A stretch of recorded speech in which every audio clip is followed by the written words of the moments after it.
Hola, buenos días, ¿me escuchan? Hola, Miss, buenos días. Sí, Buenos días, Missy. Sí, Buenos días, perfecto. maestro. Recordarán, bueno, ya les había comentado la clase pasada que, bueno, tienen su examen el siguiente martes, ¿sale? Entonces, les voy a pedir que estén al pendiente. Su examen ya se encuentra cargado, ya no hay ningún problema, ya nada más es que estén al pendiente en la hora de apertura.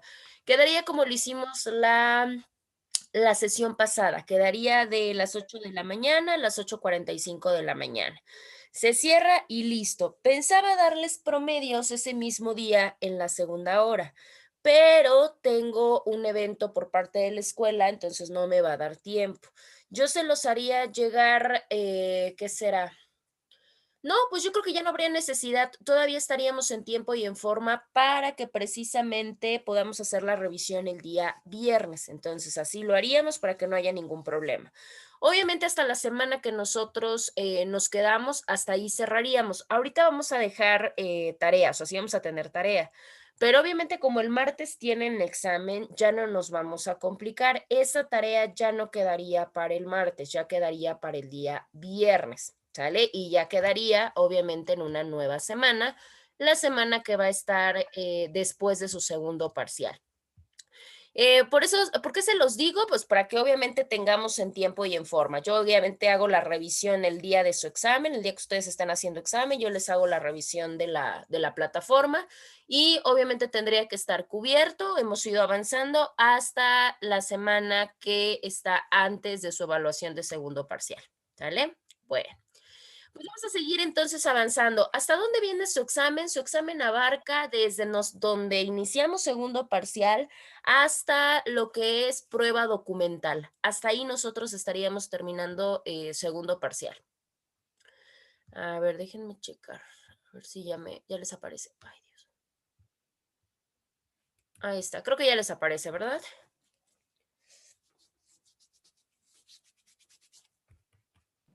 Sí, maestra, ya. Ya, perfecto. Bueno, habíamos platicado o estábamos comentando precisamente la semana, no, mentira, el día martes, porque tuvimos una sola hora, y estábamos hablando un poquito acerca de las pruebas. Ya vimos cuáles son las pruebas que nuestro Código Civil del Estado de Puebla, nos autoriza para ofrecimiento dentro de la materia civil y dentro de la materia familiar. Precisamente la primera que vimos fue la prueba documental. Decíamos que generalmente cuando hablamos de documental, lo primero que se nos viene a la cabeza pues son papeles. Sin embargo, decíamos que la prueba documental consiste en todos aquellos documentos que como tal contengan la memoria de cualquier hecho, de cualquier acto, de cualquier acontecimiento, sin importar el tipo de lenguaje, que quiere decir que no necesariamente tiene que ser un lenguaje escrito. Puede ser un lenguaje visual y puede ser un lenguaje propiamente auditivo. En el caso de los mensajes de datos, decíamos que precisamente también se pueden considerar como documentos. ¿Y cómo podíamos nosotros definir a un mensaje de datos? Pues obviamente decíamos que los mensajes de datos son toda la información.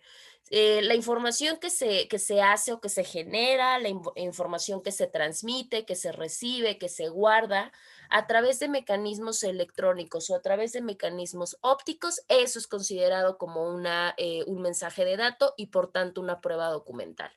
Decíamos que de acuerdo a la doctrina tenemos mucha clasificación de documentos. Sin embargo, pues obviamente la que a nosotros nos importa, pues es la clasificación legal.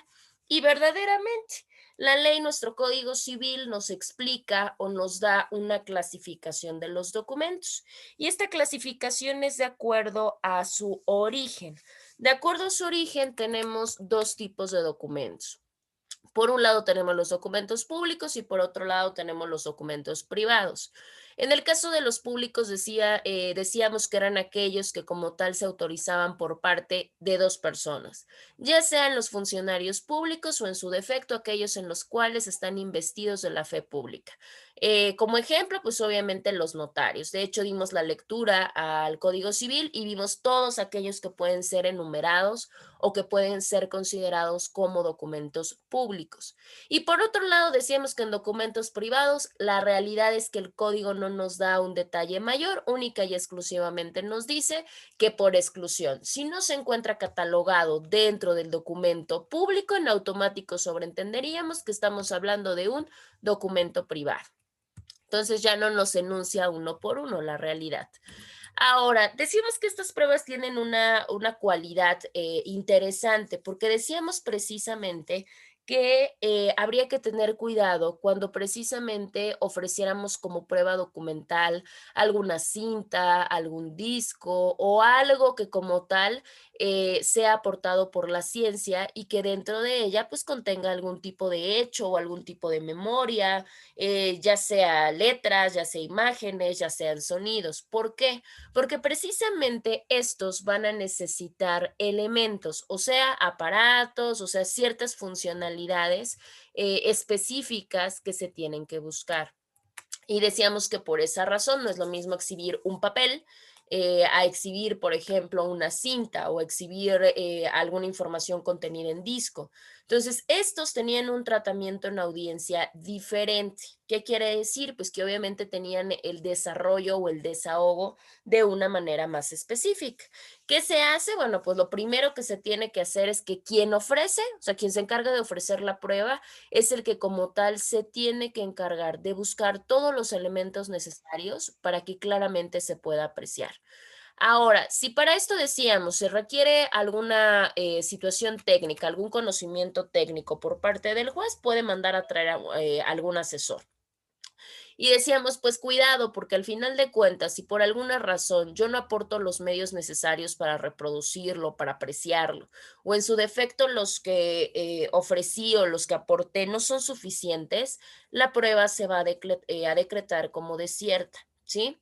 Ahora decíamos, el hecho de que estemos hablando de un audio, el hecho de que estemos hablando de un video, el hecho de que estemos hablando de alguna cinta, no quiere decir que sea irrefutable. Al contrario, por supuesto que todas estas pruebas se pueden objetar sin mayor situación. Esto pues obviamente ya de acuerdo pues a la cuestión pericial. Decíamos, obviamente los más difíciles de poder refutar o de poder objetar, pues son las pruebas públicas, pero vaya, si en algún momento se tiene que refutar alguna por su autenticidad, por su falta de contenido o cualquier situación que se pueda apreciar, sí se puede objetar, pero a través de la siguiente prueba que vamos a ver. Pregunto, ¿hasta acá tienen alguna duda o tienen alguna pregunta de la prueba documental que es precisamente hasta donde va a venir su examen? No, No, maestra. maestra. ¿Seguros? Conste. Se los pregunto porque digo, vaya, ya lo demás pues ya es parte de nuestro tercer y último parcial, bueno, ya sería nuestro ordinario. Obviamente todavía hicimos revisión precisamente en el código, hablamos un poquito acerca del 267, vimos cuáles eran los documentos públicos, vimos cuál era el tratamiento de la prueba en este caso documental y cómo funcionaba. Entonces, con eso nosotros estaríamos culminando propiamente la parte de la prueba documental. La siguiente prueba que nosotros vamos a visualizar es precisamente la prueba pericial. Si yo les pregunto, obviamente no en la materia civil, no sé en su materia penal o no sé cómo vayan en las demás, ¿en qué consiste una prueba pericial, muchachos?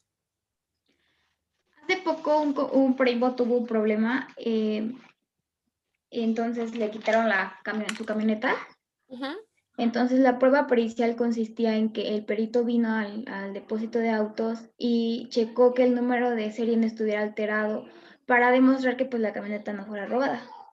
Claro, muy bien. Efectivamente, dependiendo la materia y dependiendo obviamente lo que se necesite, pues obviamente de acuerdo a eso se tienen que enunciar al perito. Recordarán que cuando ustedes hicieron sus pruebas, tanto de elaboración de demanda como de contestación, yo les había comentado, traten de incluir una porque precisamente vamos nosotros a trabajarla. Si no, bueno, pues ya después la pueden ustedes completamente argumentar. Específicamente, las pruebas periciales como tal, bueno, para empezar, el fundamento legal está en el 279. Estas precisamente siempre que algún auxiliar de la Administración de Justicia tiene que emitir alguna opinión, se tiene que basar precisamente en conocimientos especializados. ¿Por qué? Porque el juez no es todólogo, o sea, el juez no va a saber de absolutamente todo. Por tanto, precisamente la prueba pericial consiste en todos aquellos conocimientos especializados sobre determinada ciencia, técnica, arte u oficio, con la finalidad de poder ilustrar todo aquel criterio del tribunal. En eso consiste la prueba pericial.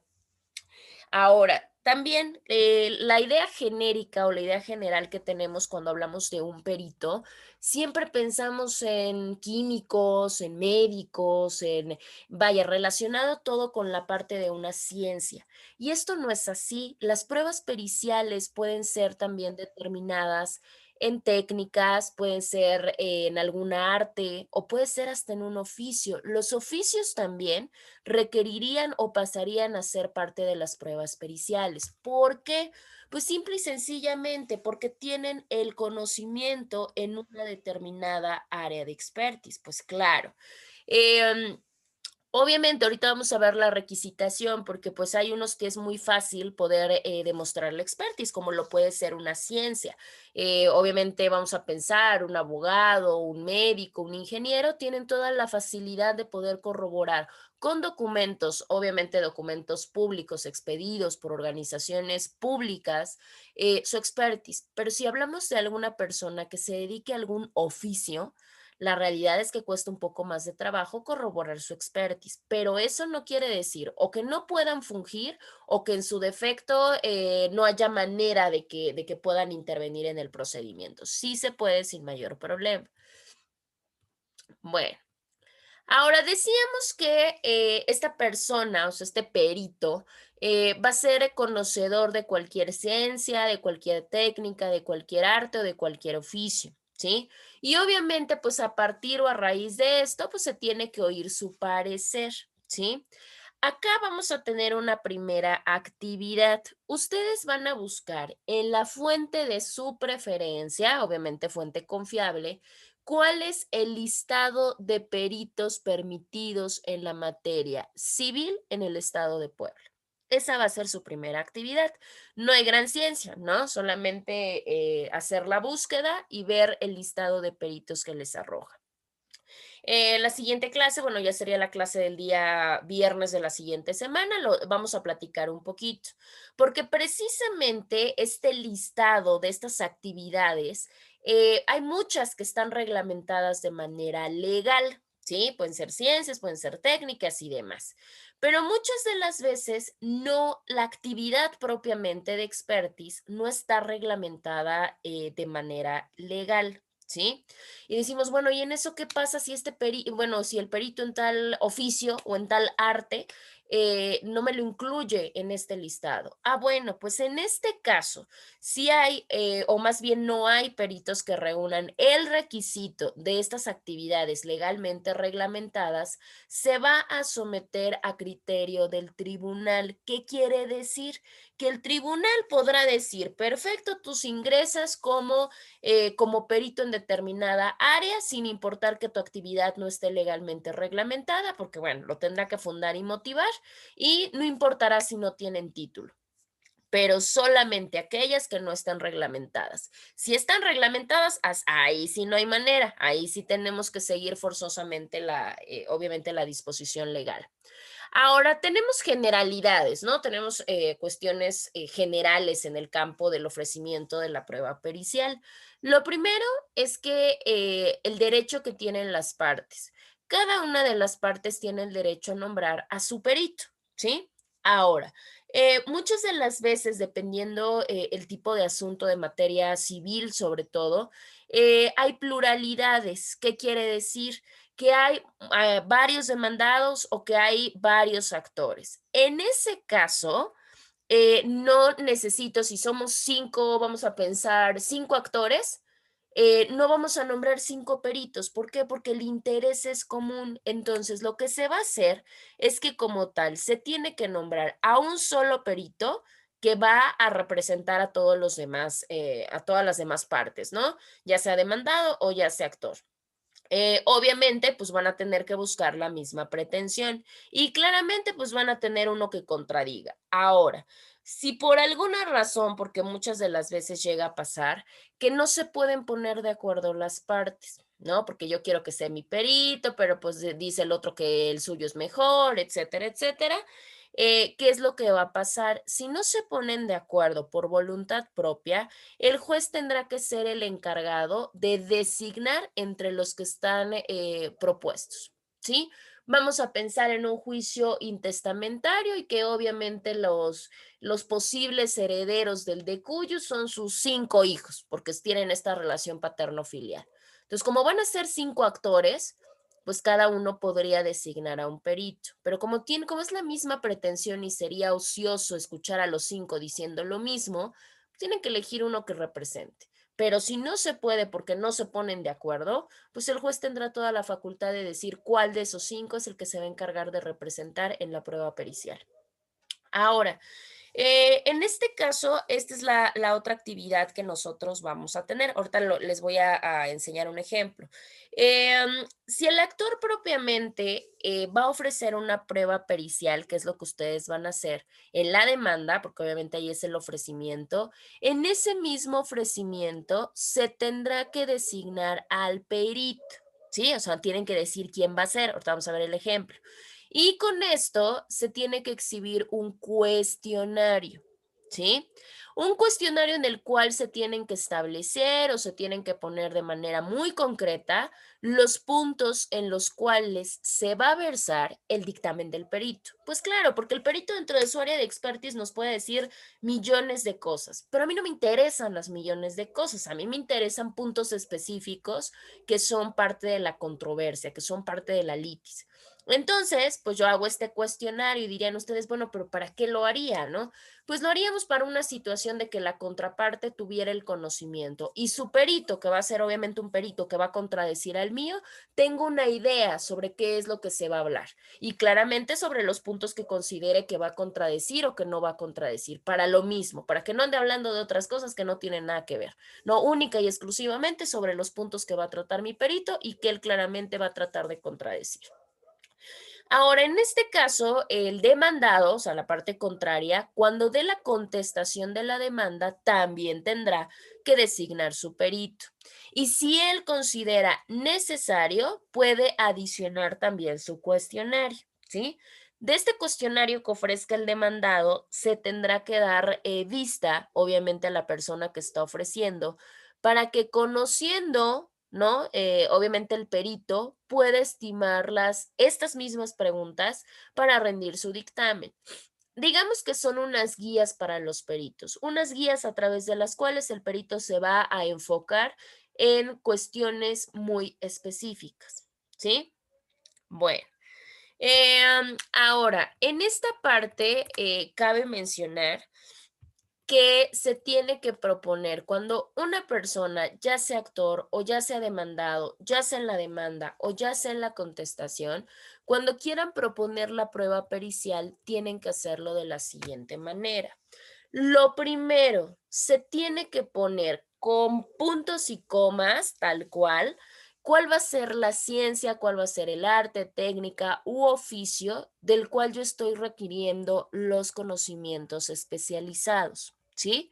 O sea, tengo que ponerlo claramente. En segundo lugar, tengo que poner los puntos específicos a través de los cuales se va a expresar el perito, ¿sí? Obviamente, cuál es el elemento que está sujeto a estudio, o sea, cuál es el que tiene la controversia, qué es lo que se pretende demostrar o refutar. Posteriormente, pues se tienen que poner todos aquellos datos identificativos del perito. ¿Qué quiere decir? Pues obviamente su nombre, sus apellidos, su domicilio y con estos datos personales también tiene que ir acreditada su expertise. ¿Qué quiere decir? Pues obviamente aquel documento que como tal nos pueda dar la certeza de su calidad, vaya, científica, técnica, artística. La mayoría, pues obviamente están comprobados a través de un título profesional, salvo los casos que ya comentamos nosotros, que se trate, por ejemplo, de un oficio. En un oficio para ser, no sé, plomero, no me dan un título profesional, pero pues obviamente se tiene que avalar la calidad científica de alguna manera y si no se encuentra regulada, pues el juez tendrá que dar la aprobación. Posteriormente a los datos identificativos tiene que haber un acto solemne, una parte de protocolo, en el cual se tiene que dar tanto la aceptación, o sea, la aceptación del perito y la protesta del perito, ¿sí? ¿Qué quiere decir la protesta? La protesta recae en la parte de que precisamente el perito va a decir, sí conozco los puntos, o sea, los puntos que me están preguntando, cuento con los conocimientos para poder dictaminar y claramente se acepta una responsabilidad para ir o para comparecer a las audiencias y no solamente presentar el dictamen, sino también es un compromiso a que pueda ser interrogado. ¿Sí? ¿Por qué? Pues porque obviamente recordemos, por eso es una de las características más importantes, porque muchas de las veces pensábamos que los dictámenes solo me los elaboraban y los presentaba de manera escrita y listo. La realidad es que no, no solamente se presenta el dictamen de manera escrita, por supuesto que tenemos que, se tiene que comparecer cuando se es perito, se tiene que ir y se tiene que ser sujeto a interrogatorio. Eso es forzoso. Y obviamente, pues el interrogatorio, pues es de la contraparte. Entonces, el perito tiene que estar completamente bien consciente de que es una obligación, de que es una responsabilidad profesional y precisamente por eso hace la protesta. Y esta aceptación y esta protesta, que es básicamente el compromiso, tienen que estar firmados. Obviamente, la misma figura, que sería la firma autógrafa, obviamente la de puño y letra del perito, ¿sí? Bueno. Ahora, vamos a platicar acerca de los honorarios. Lógicamente, por una cuestión de lógica normal, cada una de las partes tiene la obligación de pagarle los honorarios a sus peritos.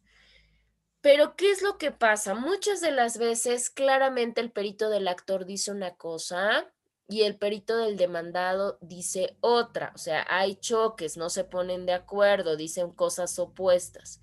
En dado caso que este llegue a surgir, tiene que ingresar la imagen o la figura jurídica de otro perito. Estos peritos son los que coloquialmente o hemos escuchado son los terceros en discordia. El perito tercero en discordia, pues obviamente es un perito que como tal el tribunal requiere para poder tomar una decisión, o sea, el desempate. Hay ramas del derecho que lo han dejado por fuera porque obviamente se hace redundante, ¿no? Como la materia penal, en la materia penal ya no hay tercero en discordia, pero en el caso de la materia civil sí la hay. Y este perito tercero tiene que ser pagado por las dos partes. Pues claro, porque al final de cuentas no, técnicamente no va a estar ni a favor de uno ni a favor de otro. Y por tanto, pues los honorarios tendrán que ser pagados por los dos. Ahora, para que este perito pueda comparecer o para que este perito pueda rendir dictamen, el tribunal tiene que asegurar su pago, ¿sí? Ahora, para asegurar el pago, o sea, que el perito no trabaje de embalde, ¿qué es lo que va a hacer? Va a pedir una especie de garantía, o sea, va a requerir un depósito, ¿sí? Este depósito va a ser de cantidad que el juez considere necesario, máximo hasta un 80% de la totalidad del servicio, ¿sí? Y obviamente con esto se hace como tal una parte, pues de acuerdo a los ingresos del actor, de acuerdo a los ingresos del demandado y por supuesto de acuerdo al tipo de dictamen, porque no todos los dictámenes, no todas las pruebas periciales tienen el mismo costo. Hay unos que son elevadísimos. Entonces, de acuerdo a esto, pues el juez tendrá que decidir el porcentaje razonable. Ahora, si esto no llega a pasar porque las partes dicen, ay, no, yo ya pago un perito y ahorita tengo que pagar otro nombre, yo no quiero. Si por alguna razón cualquiera de las dos partes no hacen el depósito que como tal corresponda al pago que fijó el juez para la garantía de la participación del perito, ¿qué es lo que va a pasar? También se va a decretar como desierta la prueba. Entonces, pues hay que tener cuidado en las pruebas y en los peritos que ofrecemos. Ahora, ¿cómo se hace básicamente el desahogo de la prueba? En el caso del desahogo de la prueba depende, porque si tenemos, vamos a pensar que tenemos este tipo de pruebas de carácter psicológico, o sea, que requieran una evaluación o una valoración, o si tenemos pruebas bioquímicas, esas que como tal requieren la toma de muestras. ¿Están de acuerdo que si yo pido una muestra pericial química en la cual se haga, no sé, la toma de alguna muestra de sangre? No voy a llegar al tribunal y en ese momento voy a llevar a mi perito químico y le voy a tomar la muestra de sangre en ese momento a la persona. Por supuesto que no.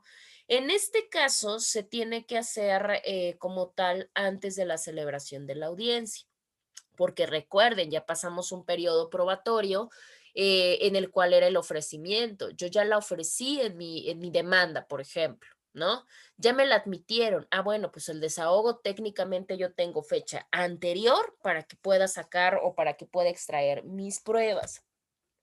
En ese inter, ¿quién lo señala? Tampoco lo señalo yo, eso también es un hecho, o sea, no es que yo como parte, como actor, le diga al demandado, te veo mañana para tomarte la prueba, no, tampoco, ¿verdad?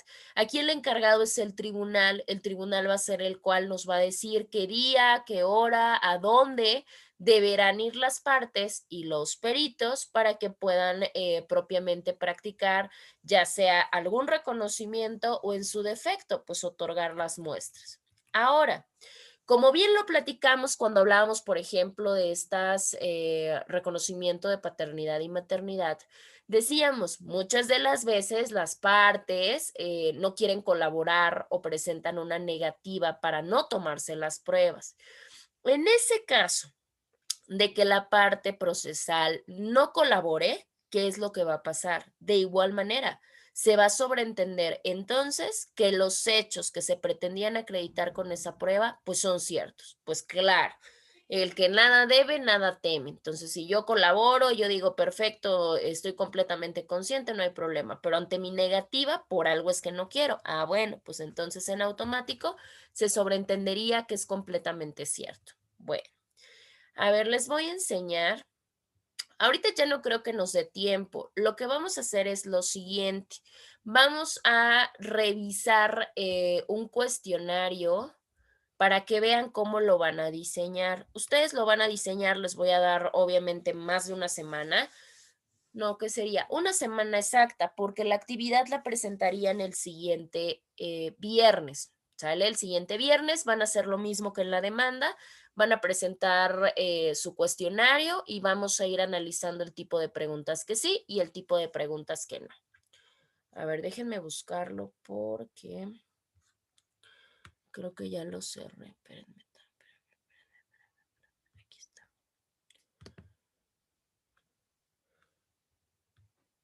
De la prueba pericial que quieran, obviamente, ¿verdad? Que esté relacionada con su asunto. A ver, creo que ya les aparece. Ya les aparece, ¿verdad?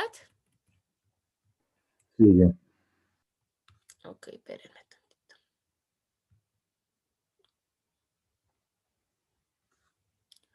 Ahí está.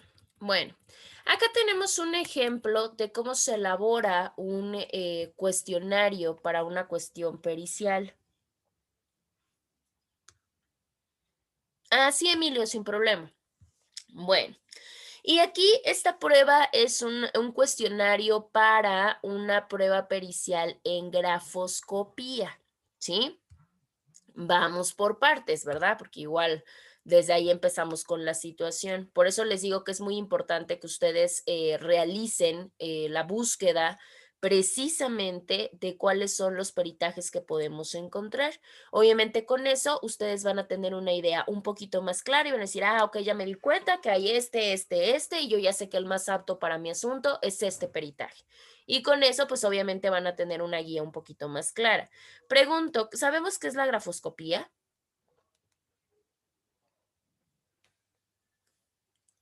Honestamente yo no, maestra. No, perfecto. No hay ningún problema. Se los digo porque al final de cuentas no va a ser la única materia en la que les va a servir. Pueden ocupar la prueba de grafoscopía no solo en materia civil, en materia mercantil, en materia penal y en algunas otras, ¿no? En el caso de la grafoscopía pertenece o es una disciplina que pertenece a la ciencia forense y como tal se encarga de saber o de enseñarnos acerca de las firmas y acerca de la escritura. ¿Para qué nos enseñan las diferenciaciones entre firmas y escritura? Para poder identificarlas. Es muy común que las personas se quejen o que las personas argumenten que lo que está contenido en un documento, sea una letra o sea una firma, no son suyos, o sea, no son los autores. Este documento está alterado, esta firma no me pertenece, yo no firmé ese documento o firmé el documento pero no tenía ese contenido, etcétera. Para todo eso precisamente nos sirve como tal la parte de la grafoscopía. De hecho, se comenta que es una rama precisamente que parte de la criminalística y obviamente pues ayuda a dar esta parte. Muchas de las veces no solamente se ve en los rasgos o en los trazos de nuestra firma o en las líneas, en los puntos de recargo de nuestra letra. Hay muchas maneras de saber, obviamente como lo puede ser la grafología, la documentoscopía, que auxilian precisamente a saber hasta el origen del autor de esta parte. En falsificaciones donde se puede apreciar muchísimo. Bueno, obviamente no vamos a entrar porque nuestra gama pues no es la ciencia forense o no es la materia de ciencia forense, pero para que obviamente entendamos sobre qué versa la prueba. Bueno, pues precisamente esto nos hace presumir que es una litis o que es una controversia en la cual se está dudando tanto de la firma como de la letra del autor, ¿sí? Ahora, aquí tenemos este cuestionario, que es el cuestionario que se le va a entregar al perito y es el que va a contestar y claramente se le va a exhibir a la contraparte para que sepa qué es lo que se va a hablar. La primera, que determina el perito las características generales, estructurales y morfológicas de la suscripción de la firma dubitada por quien dice ser Pedro Pérez en, no sé, en la credencial del lector número tal, por poner un ejemplo. ¿Qué quiere decir? Que aquí el perito va a tener que decir cuáles son las características que presenta la firma de una persona. Va a decirnos cómo es la forma, va a decir cómo son los trazos y cómo son los rasgos, ¿sí? Esa es la primera. La segunda viene la parte, ¿qué es lo que necesito del perito? Que el perito me dé las características generales y todas las demás de la firma indubitada de quien dice ser Pedro Pérez. Ahí les va. La primera que nos dice que es una firma dubitada es la firma de la cual tenemos dudas, ¿sí? La que yo estoy presumiendo que es falsa, por ejemplo, ¿no? La que aparece, vamos a pensar, en un contrato de arrendamiento, ¿no? O sea, la firma en la que tengo duda que aparece en el contrato de arrendamiento firmada por tal persona. Y la segunda es la firma indubitada. ¿Qué quiere decir? De la que no hay duda, la original. Y obviamente la original, pues qué mejor documento donde la podamos apreciar que nuestra credencial de lector. Cuando es así, tenemos que poner el folio. Si ustedes pueden apreciar su credencial, pueden visualizar que todas tienen un folio distinto. Entonces acá nos va a dar las características de la que tengo duda y las características de la original. La tercera parte recaería precisamente en que si ya sé qué características tiene una y qué características tiene otra, qué es lo que tendría que determinar posteriormente, en este caso el perito. Ya va relacionado con la parte de la letra. Miren, aquí está la parte de la escritura indubitada, ¿sí? ¿Para qué? Pues obviamente esta prueba va a recaer en que el propio perito va a poner al autor de la supuesta firma o de la supuesta letra, lo va a poner a hacer ejercicios, a escribir y escribir y escribir y escribir alguna frase o algún nombre o alguna cosa. Y llega un momento, y esa es una de las pruebas idóneas, si yo estoy falsificando mi letra, y empiezo a hacer esta prueba bastante y suficiente de mi puño y letra, ¿qué es lo que va a pasar? Nuestro cerebro en automático se va a cansar y ya no va a poder ejercer esa presión para poder manipular mi letra. O sea, sé que al final voy a tener que sacar mi verdadero yo escrito, ¿sí? Y por tanto se va a ver si hay una falsificación o no la hay. Ese es uno de los ejercicios más prácticos que se utiliza para saber si hay la falsificación de la letra y es completamente cierto. En el 4 nos habla la parte de que con relación a lo que acabamos de ver, 1, 2 y 3, o sea, esta parte del cuestionario que se tenga que determinar, qué es lo que me importa, a ver si hay alguna similitud y si sí corresponden en todas sus características la firma, bueno, la firma que tiene duda con la firma original, para saber si realmente esto pertenece a la persona que estamos mencionando. Pues claro, es a la larga lo que más me interesa. Siguiente, que diga el perito, y esto es muy importante, y no importa la prueba que ustedes elijan, tienen que decir, el perito tiene que mencionar toda su metodología. ¿Qué quiere decir? Los instrumentos que utilizó, qué parte de la tecnología, cómo lo hizo, cuáles fueron las técnicas, cuáles fueron los métodos. Toda esa parte de metodología la tiene que explicar el perito y siempre se las tienen que solicitar, sin importar de qué tipo de peritaje hablen. Siguiente. Obviamente que nos diga el perito el marco teórico, eso ya dependerá si ustedes lo quieren incluir o no, pero pues es muy importante porque el marco teórico al final de cuentas es lo que contiene en lo que basamos nuestro dictamen. ¿Qué quiere decir? Es como un soporte o es como un respaldo precisamente para lo que estamos haciendo. ¿Qué quiere decir? Pues la bibliografía, ¿no? La última, también muy importante, bueno, penúltima, muy importante, pues que diga el perito sus conclusiones. ¿Qué quiere decir? Pues obviamente el perito tendrá que decir al finalizar, ¿coinciden o no coinciden? ¿Fue del mismo autor o no fue del mismo autor? ¿Hay alteración o no la hay? Eso es lo más importante. Como podemos apreciar, pueden haber, esto depende mucho de la creatividad de ustedes y depende mucho de lo que quieran lograr con la prueba pericial que estamos ofreciendo, porque recordemos, tenemos que desquitar el conocimiento, tenemos que desquitar el área de expertise del perito. Eso es lo primerísimo que tenemos que hacer. Podemos hacer millones de preguntas, claro. Lo que no nos podemos, lo que no se nos puede olvidar es que precisamente tienen que estar en relación con la problemática. Miren, acá tenemos otras. Por eso es muy importante, yo por eso lo he mencionado en otras ocasiones. Por eso los abogados actuales ya no solamente basta con tener conocimiento en derecho de manera específica, ya tenemos que rodearnos de otro tipo de conocimientos multidisciplinarios. ¿Por qué? Porque precisamente si yo tengo una noción o si yo tengo una idea de lo que es la grafología, la grafoscopía, la medicina legal, entre otras muchas, por supuesto que puedo elaborar de una manera mucho más consciente y mucho más sencilla un cuestionario, porque si no voy a depender completamente de mi perito y es más, y muy probablemente ni idea tenga de lo que me está diciendo el perito. Por eso actualmente pues se tiene que ser pues, un abogado más completo en diferentes conocimientos. Acá tenemos otra, bueno, en el caso de que determina el perito las características del guarismo X, mismo que obra en el espacio al tipo D. ¿Qué quiere decir? Todo esto pertenece a la forma de cómo evaluamos nuestra propia escritura. ¿Por qué?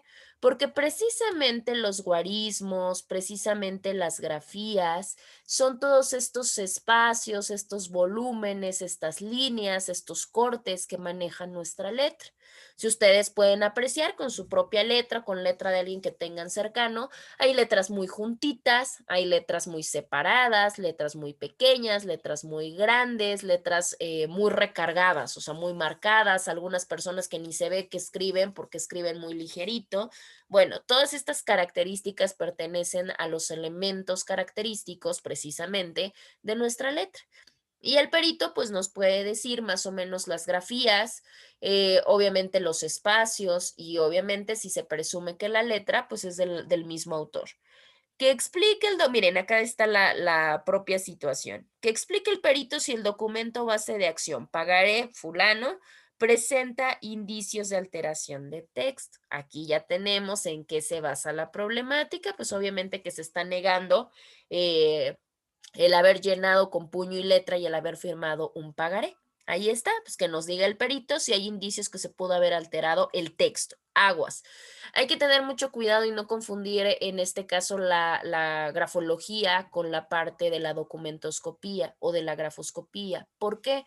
Porque en este caso, si yo quisiera saber la alteración del documento, la prueba sería documentoscopía, para saber si hay alteración en el documento.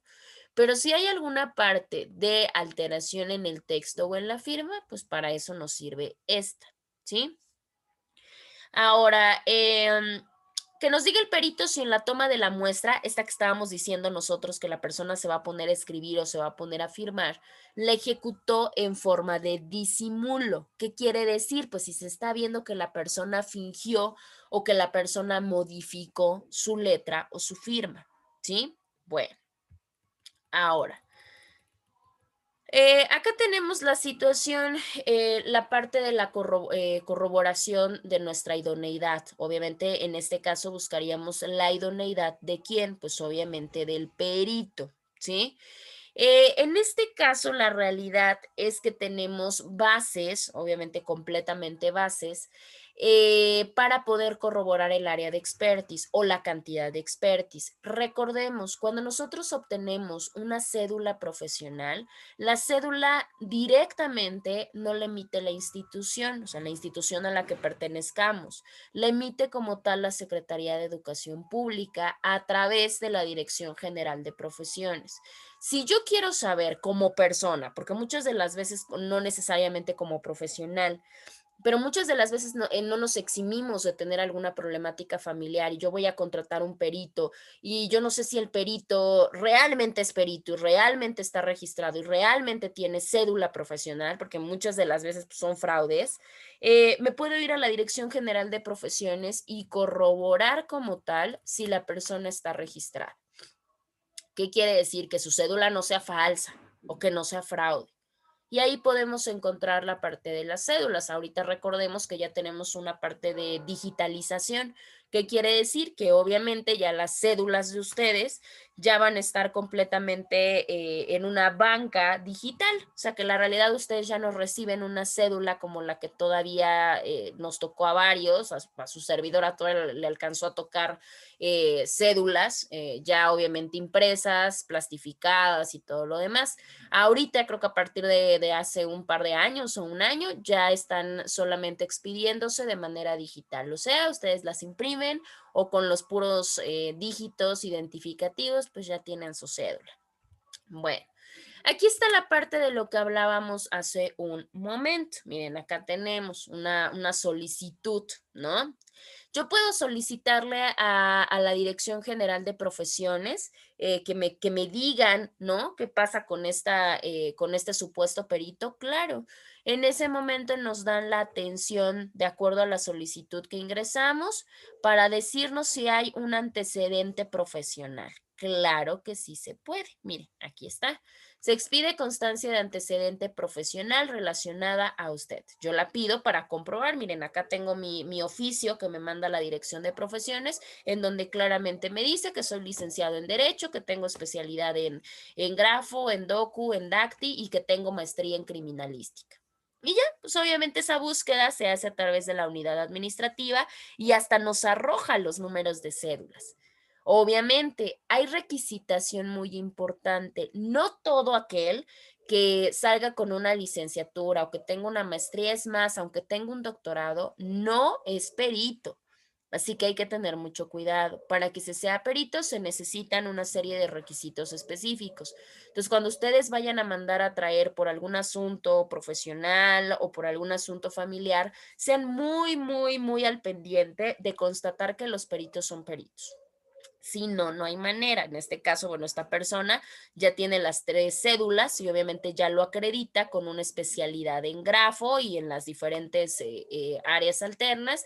Tiene licenciatura y tiene maestría. Obviamente con eso ya nos dicen hasta en la situación de dónde eres egresado. No solamente tu cédula, sino las instituciones de las cuales egresaste. Y así pueden encontrar la documentación. Ahora, aquí tenemos una parte en donde nos aparece, y no varía mucho con la cuestión poblana, aunque es de México, nos aparece la cuestión de la toma, o sea, de la toma como tal, de cuándo se hace el nombramiento del perito. Aquí lo pueden ver, obviamente tiene que tener ya el nombre de la persona, el nombre del expediente, los datos de fecha y todo lo demás, y obviamente el nombre del perito. ¿Por qué? Porque va a ser la persona que propiamente se está designando por la parte actora para ser perito y poder desahogar la prueba en qué, ya lo vimos en el cuestionario, en grafoscopía, ¿sí? Ya se hace una identificación, como nos identificamos con nuestro número de cédula profesional y obviamente eso tiene que ver con el artículo 5º y con eso hacemos la ratificación del dictamen. ¿Qué quiere decir? Pues obviamente que ya estamos aceptando la situación y que ya tenemos nuestro dictamen como tal. Ahora, acá tenemos, por ejemplo, el Semanario Judicial de la Federación. Si ustedes, por curiosidad lectora, entran, o igual y la siguiente semana, si nos da tiempo, entramos o navegamos un poquito en el Semanario Judicial de la Federación. Ahí nos dice, obviamente, un poquito más de información acerca de cómo se hace la dinámica para poderse acreditar como perito. ¿Sí? Bueno. Con esto, acá tenemos, si se pueden dar cuenta, la parte de cómo se da el contenido de las preguntas, dependiendo del área que tengamos. Aquí, ¿qué buscábamos? Buscábamos saber si había alguna alteración dentro del cheque y si había alguna autenticidad o si era falsa, ¿no? La letra o la firma que se tenían en esas cuestiones, ¿sí? Y yo acá lo pongo porque precisamente yo como persona que estoy ofreciendo la prueba, tengo que decir propiamente qué es lo que yo necesito, qué es lo que yo le estoy buscando al perito, porque si no, la realidad es que no tendría mucha razón de ser, eso también es completamente lógico. Ay, esperen, es que este es el semanario. A ver, esperen, ahí está. Aquí nada más, ya no les vamos a dar lecturas. Aquí básicamente lo que es como un marco teórico utilizado propiamente por quien oferta la prueba y son jurisprudencias, obviamente jurisprudencias en las cuales nos habla de los diferentes tipos de prueba en un determinado juicio y obviamente qué es lo que tiene como tal. Aquí si se dan cuenta habla de la materia laboral y nos habla precisamente de una prueba en caligrafía que como tal no está en una lista oficial. En este caso, bueno, pues hay que tener cuidado con la prueba que ustedes elijan. Y acá, miren, hay varias relacionadas con la materia laboral, son jurisprudencias en donde dan el respaldo a que se pueda proporcionar la intervención de mi perito. O sea, que mi perito va a entrar bajo una situación válida de aporte, que aunque no esté registrada la actividad, ¿no? En esa materia, aún así el perito pues tiene no solamente la obligación, sino que su aportación va a ser de muchísima ayuda para precisamente poder disipar las dudas que puedan surgir. Bueno, pues así precisamente se realiza la cuestión de un cuestionario en una prueba pericial. No hay ningún problema si ustedes consideran no sé, buscar alguno otro para poderse auxiliar, no hay ningún problema. Solamente sí recuerden que lo tienen que relacionar con su asunto planteado. Van a utilizar su demanda, no la contestación, o sea, no la contestación que le dieron a las demandas de sus compañeros, no, de su demanda propia. Van a sacar su prueba pericial y van a sacar obviamente su cuestionario. Lo vamos a plantear igual lo mismo. Si yo lo utilicé o si yo lo agarré como guía de alguno que vi en internet o cualquier cosa, no hay problema, pero si algo no lo entienden, sí les voy a solicitar que lo busquen. Por ejemplo, hace rato yo que les dije, bueno, es que me habla de grafo, pero si yo no sé qué es grafo, bueno, pues tengo que buscar qué es para entenderlo y poderlo explicar. Lo mismo con ustedes. Les comento, tanto la lista como el cuestionario van a quedar con fecha de la siguiente semana en viernes, porque obviamente va a ser el viernes el día que vamos a platicar esto, ¿sale? Ahí va a quedar cargado, obviamente no nos va a dar tiempo porque el viernes tenemos que hacer entrega de calificaciones, pero si no nos da tiempo, aunque la fecha vence en viernes, si no pasan todos, obviamente terminamos de pasar el día martes, no hay prisa, vamos en tiempo y en forma. ¿Qué otra cosa les iba a comentar? Viene ya en la semana creo que ya sería la semana número 11. Ahí van a encontrar sus nuevas tareas para que me entiendan. ¿Qué otra cosa les iba a comentar? Pues creo que ya es lo último que les iba a decir. ¿Tienen hasta acá alguna duda o algo? No, Miss, ninguna, todo claro. Perfecto. Entonces déjenme busco su lista para que ya puedan salir en un segundo. Altieri. ¿Qué día es hoy?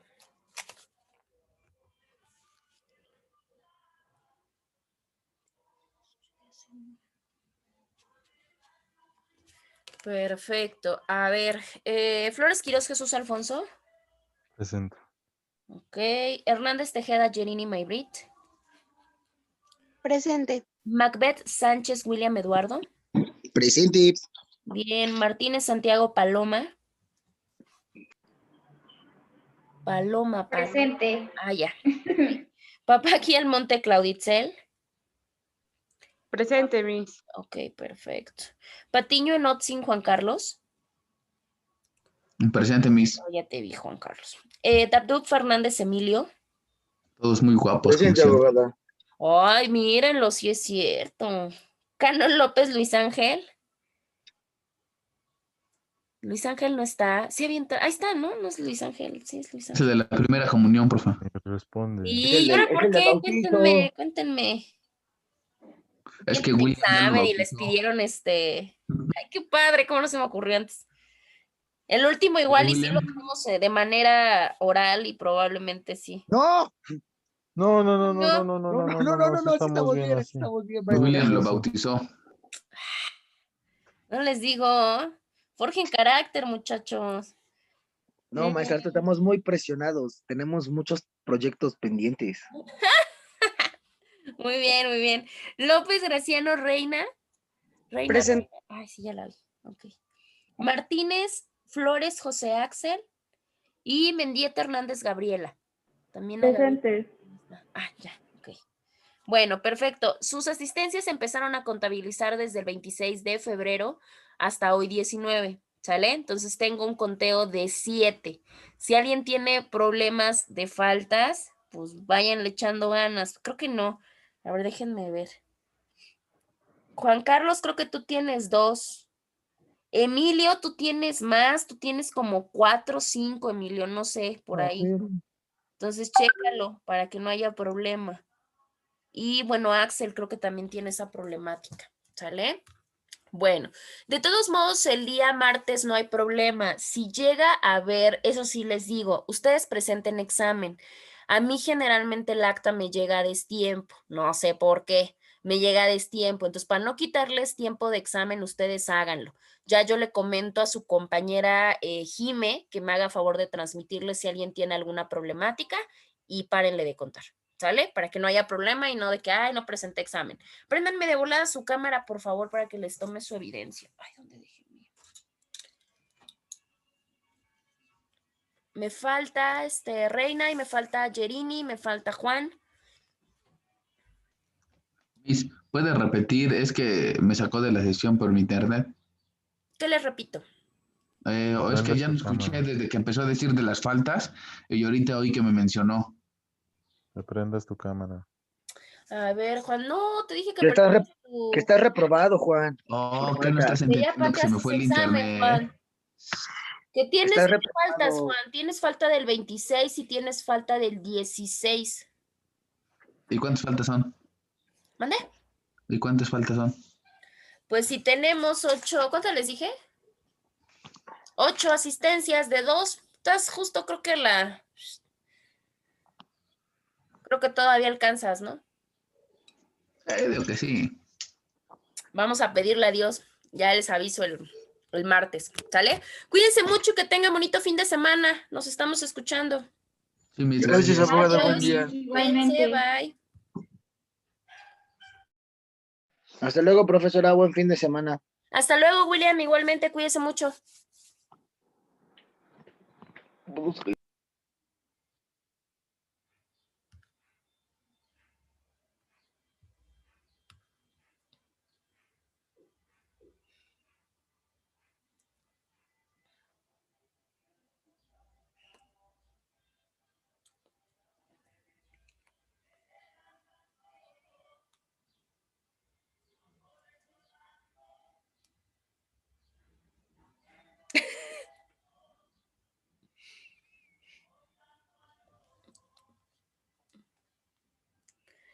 Ataja, ataja.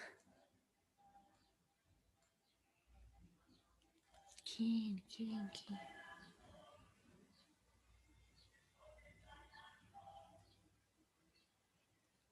Mil gracias.